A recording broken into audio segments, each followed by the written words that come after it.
नई परीक्षा की तिथि घोषणा किया है। 21 जून को री एग्जामिनेशन की डेट घोषणा की है।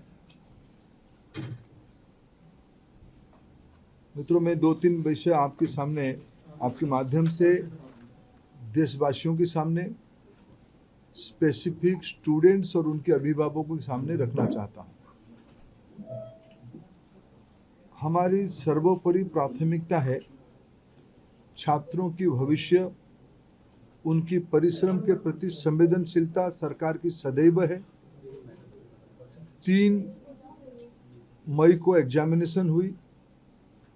7 मई तक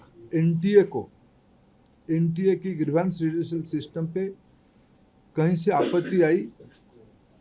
गेस्ट पेपर में ऐसे कुछ प्रश्न आए हैं जो इस बार की क्वेश्चन सेट्स में था।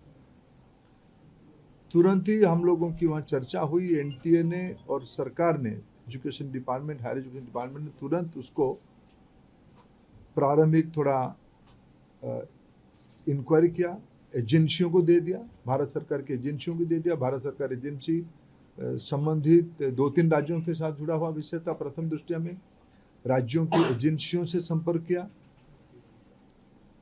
और 12 तारीख तक, यानी 8 को सुबह प्रक्रिया एक प्रकार से 7 रात को शुरू हुई, 8 को ही शुरू हुई।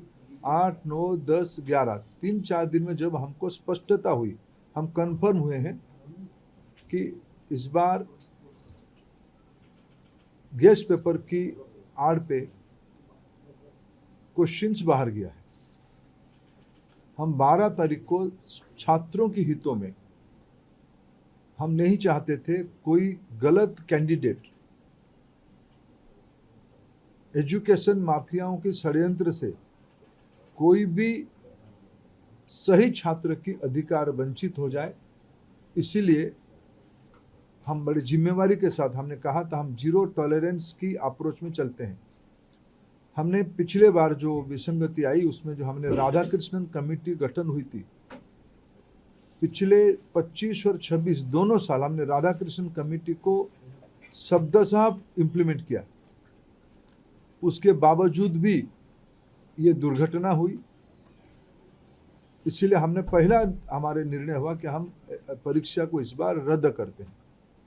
हमने 12 तारीख को परीक्षा को रद्द किया।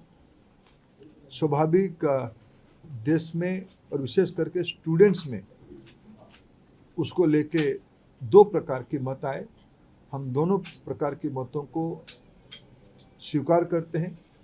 हम अपना दायित्व उसको मानते हैं, उसको कैसे समाधान की रास्ता निकाले। और आज हमने 15, हमने आज नई तिथि के साथ आ रहे हैं। लगभग आज से 1 महीने से थोड़ा 1-2 दिन के बाद नई परीक्षा होगी।